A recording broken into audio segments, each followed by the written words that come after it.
এই বিষয়ে একটু জানতে চাইবো।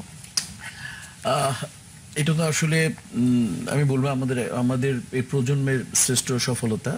আমরা আন্দোলন করেছি এবং আমার মনে হয় যে আমাদের সরকার থেকে আরম্ভ করে প্রত্যেকটা মানুষ আমাদের পক্ষে ছিল, প্রত্যেকটা সাংবাদিক ভাইরা আমাদের পক্ষে ছিল। তো এবং আমরা আমাদের রোজা থেকে আরম্ভ করে ঈদ আমরা কিভাবে কষ্ট করেছি মনে ফুটেজ দেখলে বোঝা যায়।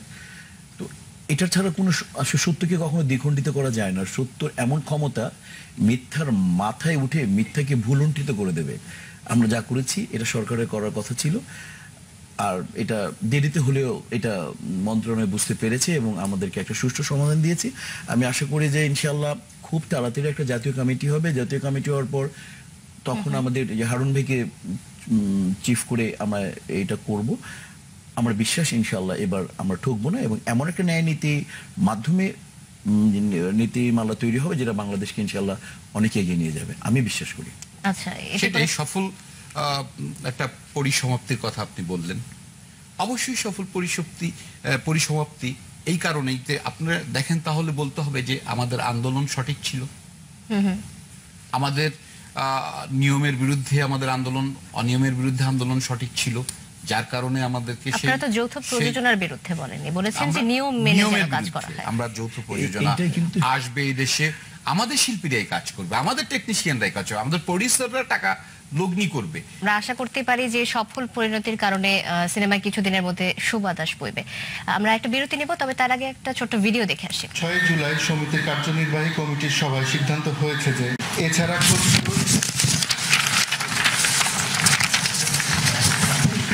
খসরুর প্রযোজিত কোনো ছবি আমরা চালাবো না। এ বিষয়ে ব্যাপক ভিত্তিক সিদ্ধান্ত গ্রহণ করে বাস্তবে কার্যকরীকরণের জন্য আগামী 26শে জুলাই বুধবার ঢাকায় আমাদের সমিতির বার্ষিক সাধারণ সভা চূড়ান্ত সিদ্ধান্ত নিয়ে উক্ত সিদ্ধান্ত কার্যকারী করার যথোপযুক্ত পদক্ষেপ নিব। এই বিষয়ে আমরা আপনাদের কাছে সার্বিক সহযোগিতা কামনা করি। যে 3 জনকে চলচ্চিত্র প্রদর্শক সমিতি নিষিদ্ধ করেছে তাদের 2 জন হচ্ছেন আপনারা। এই বিষয়ে আমরা কথা বলবো বিরতির পর। দর্শক, সময় হয়ে গেল আরো একটা বিরতির, ফিরে আসছি একটু পরে, সাথে থাকুন। কথা বলছিলাম যে গত 11 জুলাই ঢাকা রিপোর্টার্স ইউনিটিতে সংবাদ সম্মেলন করেছে চলচ্চিত্র প্রদর্শক সমিতি। তারা বলেছে যে আপনাদের 2 জন এবং সেই সাথে রিয়াজ সহ আপনাদের সব ছবি নিষিদ্ধ করা হয়েছে। এই বিষয়ে আপনারা কি বলতে চান মিশা ভাই? রিপোর্টার্স ইউনিটিতে সংবাদ সম্মেলন করেছে চলচ্চিত্র প্রদর্শক সমিতি। তারা বলেছে যে আপনাদের 2 জন এবং সেই সাথে রিয়াজ সহ আপনাদের সব ছবি নিষিদ্ধ করা হয়েছে। এই বিষয়ে আপনারা কি বলতে চান মিশা ভাই? আসলে বারবার ছুরির আওতায় আমি আসি। এর আগে ওনারা আমাকে অনেকবার নিষিদ্ধ করেছেন, কিন্তু এটা টিকবে না। হলে ছবি চালাতে হলে আমাদের লাগবে, অবশ্যই লাগবে, কারণ দর্শক এটা নিয়ে ইনশাল্লাহ আন্দোলন করবে যে আমাদের ছবি লাগবে। আর আমি মনে করি, আমি বিশ্বাস করি, আর আমার বয়কট করাটা যদি আমাকে বয়কট করে ফেলুক আমার কোনো অসুবিধা নেই, কিন্তু তারা যাতে অনিয়মতান্ত্রিক ভাবে অন্য কোনো দেশের ছবি না চালায়, আচ্ছা, আমি খুশি হব। আপনাকে ছাড়া যেমন বাংলাদেশের চলচ্চিত্র চলবে না, এটা সম্ভব হচ্ছে না। তো সেক্ষেত্রে আমরা তো বলতে পারি যে শাকিব খানকে ছাড়াও আপনাদের যে 18টি সংগঠন রয়েছে, আপনারা কিভাবে তাকে সরিয়ে দিয়ে কাজ করতে চান? সরিয়ে দিয়ে আমরা কাজ করতে চাই না। 18টা সংগঠনকে সে চপেটাঘাত করেছে, তার উদ্যত আচরণ, এটা সবাই মিলে সিদ্ধান্ত নিয়েছে যে এটা করা উচিত না। এটা আজকের শাকিব খানকে তৈরি করার পিছনে চলচ্চিত্র পরিবারের কি করেছে, একটা প্রোডাকশন বয় থেকে আরম্ভ করে একটা ড্রেসম্যান, একটা ডান্সি অ্যাক্টর থেকে আরম্ভ করে একটা প্রডিউসার, তার কোটি কোটি টাকা ইনভেস্ট করেছে, শাকিব খান বানিয়েছে। তো যে যাকে এভাবে তৈরি করা হয় ওর কিন্তু দায়বদ্ধতা বেড়ে যায় তার চলচ্চিত্র পরিবারের কাছে। আমি দিনের শেষে আমার পরিবার আমাকে একটা সঠিক পথ দেখাবে, এবং আমি যদি সেই পরিবারের সাথে একাত্মতা প্রকাশ না করি তাহলে তো আমি পরিবারের সঠিক নিয়ম নীতিকে মেনে বড় হইনি। তো আসলে এটা কোনো বিষয় না, বিষয় হচ্ছে যে সে যা করেছে সেটা ঠিক না, আর ওকে যে আমরা ওর সাথে কাজ করব না, এটা আমরা বলেছি আমরা কাজ করব না, কিন্তু ও যদি মনে করে আমাদের সাথে কাজ করা উচিত তাহলে আলোচনার পত্র খোলে আছে। আচ্ছা, এই যে আপনারা নিষিদ্ধ করছেন বা আপনারা কাজ করতে চাচ্ছেন না, তারা কাজ করতে চাচ্ছে না, এই ব্যাপারগুলো কি আসলে ঠিক আমাদের চলচ্চিত্র অঙ্গনের জন্য? নিষিদ্ধ খেলা চলছে, তাই না? জি। আচ্ছা, বিষয়টা হচ্ছে যে আমরা নিষিদ্ধ করেছি সুনির্দিষ্ট অভিযোগ করে, সুনির্দিষ্ট প্রমাণ দিয়ে, যেটা হচ্ছে যে বিষয়টা হচ্ছে যে আমরা নিষিদ্ধ করেছি সুনির্দিষ্ট অভিযোগ করে, সুনির্দিষ্ট প্রমাণ দিয়ে, যেটা হচ্ছে যে গণমাধ্যমে সাকিব টোটাল ইন্ডাস্ট্রিকে স্টুপিড বলেছে। নিষিদ্ধ বলিনি, আমি আবার রিপিট করছি। সম্বন্ধে অনেক আপত্তিকর মন্তব্য করেছে, এরকম দুজনই বয়কট করতে পারি না, আমরা কাজ করব না। কিন্তু আমার প্রশ্ন হচ্ছে যে থেকে আমি চ্যালেঞ্জ ছুড়ে দিচ্ছি যে কোথাও যদি একটি প্রমাণ দিতে পারে যে আমি এই নওশাদ সাহেবের গায়ে হাত দিয়েছি, বা মিশা সওদাগর দিয়েছে, বা রিয়াজ দিয়েছে, তাহলে যে শাস্তি দেওয়া হয় সেই শাস্তি আমরা মাথা পেতে নিব। কিন্তু কোথাও কোনো প্রমাণ নেই। প্রমাণ ছাড়া এইভাবে কথা বলা উচিত না। আমরা প্রমাণ দিয়ে কথা বলেছি, আমরা গণমাধ্যমে আছে, রেকর্ড আছে, সব জায়গায় আছে প্রমাণ। আর ওনরা আমাদেরকে কোথাও প্রমাণ দিতে পারবে না। এটা অত্যন্ত দুঃখজনক। বরঞ্চ আমি যেটা দেখতেছিলাম সেটা হচ্ছে যে হঠাৎ করে দেখতে পেলাম যে একটি লোকের উপরে সমস্ত লোকজন চড়াও হচ্ছে হঠাৎ করে। তখন আমি তাকিয়ে দেখলাম যে আশেপাশে আমাদের আন্দোলনকারী একটা লোকও না। আমি এই সমস্ত লোকজন কাউকে চিনি না, কোন লোককে আমরা চিনি না। তখন থেকে বুঝতে হবে যে আজকে এই নাটক কারা সাজিয়েছে। আজকে আমাদের একটা আন্দোলনকে নস্যাৎ করার জন্য, একটা আন্দোলনকে ভিন্ন দিকে রূপ দেওয়ার জন্য, ভিন্ন পথে পরিচালিত করার জন্য, এটা আমি মনে করব যে এই নওশাদ গং সাহেবরাই এই নাটক সাজিয়েছিলেন। এই নাটক করে উনি আমাদের উপর চাপিয়ে দিয়েছে। যারা এই সমস্ত ছবি বানাতেন তারা কি আছেন ইন্ডাস্ট্রিতে? কেউ নাই, কোনো বড় প্রযোজক নাই। সাধারণ প্রযোজক যারা ছিলেন, বছরে একটা ছবি করতেন বা 2 বছর পরে একটা ছবি করতেন, তারাও নাই, চলে গেছেন। নতুন নতুন প্রযোজক আসছেন, 1-2টা ছবি করে বিদায় নিচ্ছেন। আর সিনেমা হলগুলো 2002 সালের পরের থেকে ক্রমাগতভাবে বন্ধ হয়ে আসছে। আমরা আমাদের হলের জন্য কন্টেন্ট চাই, অর্থাৎ ছবি চাই। সেই ছবিটা আমরা চাই যে সে লোকাল ছবি দিয়ে হোক, কারণ যখন লোকাল ছবি 100টা হয়েছে তখন আমরা কিন্তু চিৎকার করি নাই যে যৌথ প্রযোজনার ছবি বানাও কিংবা এই ভারত থেকে ছবি আনতে দাও। আমরা কিন্তু এই চিৎকার করি নাই।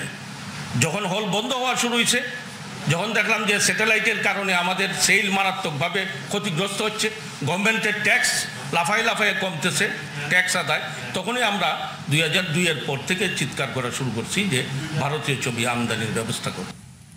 আচ্ছা, যে কথাটা বললেন যে একটা সময় যখন লোকাল ছবি অনেক বেশি হতো, 100-র উপরে ছবি হতো, তখন তাদের এই ধরনের ছবির প্রয়োজন হতো না। কিন্তু এখন তাদের হল বাঁচানোর জন্য হয়তোবা এই ছবিগুলো সাহায্য নিতে হচ্ছে। সেক্ষেত্রে ছবি না থাকলে তাদের কি করার থাকতে পারে? ও যখন হল মালিককে গভর্নমেন্ট হল করার পারমিশন দেয়, তখন কি এই শর্ত দেয় নাকি যে ছবি না হলে বাইরের ছবি চালাবা, এরকম কোনো শর্ত তো আরোপ করে দেয়া হয় না? উনি যে বললেন, তার মানে এটা তো জানা উচিত যে তার একটা শর্ত থাকে, এই এরকম কোনো শর্ত আমার মনে হয় না। আমি খুব ভালো করে জানি যে ফিল্ম না থাকলে অন্য কারো ফিল্ম এনে চালাবা তা না। একটা সময় যাচ্ছে, ছবি কম হচ্ছে, আমাদের 35 মিলিমিটার ছিল, এখান থেকে আমরা মাত্র ডিজিটাল ফরম্যাটে এসেছি। একটু সময় তো দিতেই হবে। একটু সময় যদি না দেই তাহলে এত তাড়াতাড়ি হতাশ হওয়ার তো কিছু নেই। আচ্ছা, আয়নাবাজি ছবিটা ভালো যায়নি, আমি যদি উল্লেখ করে বলি তাহলে ভালো যায়নি, আয়নাবাজি অনেক ভালো গেছে। তো বেশ ব্যবসা সফল ছবি ছিল। একটু সময় দিতে হবে, এবং এই সময়ের মধ্যে আমাদের ছেলে মেয়েগুলোকে একটু দাঁড়াতে দিতে হবে, আমাদেরকে একটু জানতে হবে। তো এটা সময় তো দিতে হবে। সব জায়গায় ভালো ছবির অভাবে দেখা গেছে যে 1500 হল থেকে প্রায় 350-তে নেমে এসেছে, আমি যদি ভুল না হই। তাহলে এই 350 হলে যে চলে আসলো সেটার কারণটা তো আসলে ভালো ছবির অভাব। তো সেক্ষেত্রে আমরা কি ভালো ছবি উপহার দিতে পারছি? ভালো ছবি যদি এভাবে বলি, ভালো ছবি 102টা ছবি যখন চলছে সব কি তখন কি ভালো ছবি ছিল? ছবি বেশি চললেই হলে যদি যেগুলো ছবি চলবে সবগুলো ভালো তা না। বিষয় হচ্ছে তাদের কোনো অবদান নেই ভালোগুলো, তারা একটা প্রোডাক্ট করে না কেন? হল মালিকরা 2-4টা তো তারাও প্রোডাক্ট করতে পারে, ঠিক আছে? তারাও তো করছে না। তো এগুলো তো আমরা শিল্পীরা তো আমরা বলতে পারি না, বা প্রডিউসাররা বলতে পারে না। পাইরেসি হয়ে যাচ্ছে আমাদের অনেকগুলো, ও তো রেগুলার ছবি বানাতো 2-3টে করে। পাইরেসি তো আমরা কন্ট্রোল করতে পারছি না, তো পাইরেসি তো কন্ট্রোল করা উচিত। আচ্ছা, তো সব মিলেই তো সমস্যাটা, তো এক জায়গায় সমস্যাটা তো নাই যে শুধু তাদের জন্য হল বানিয়ে দিতে হবে। আমাদেরকে একটু সময় দেওয়া হোক, আমরা বানাবো ইনশাল্লাহ। খুব ছোট করে একটু জানতে চাইবো যে বৃহস্পতিবার ছোট পর্দার 4টি সংগঠনের সাথে চলচ্চিত্রের 18টি সংগঠনের একটা বৈঠক হয়েছে। কি ছিল বিষয়বস্তু?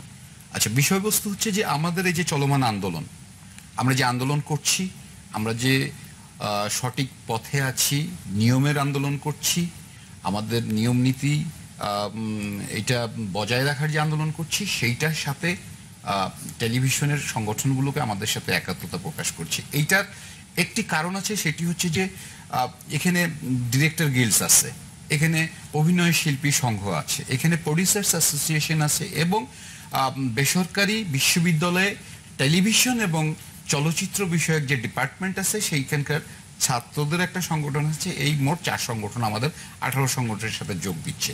এটা দেওয়ার কারণ হচ্ছে যে আমাদের এই সংগঠনগুলোর সাথে আমাদের সংগঠনগুলোর একটা সিমিলারিটি আছে। কেমন আছে?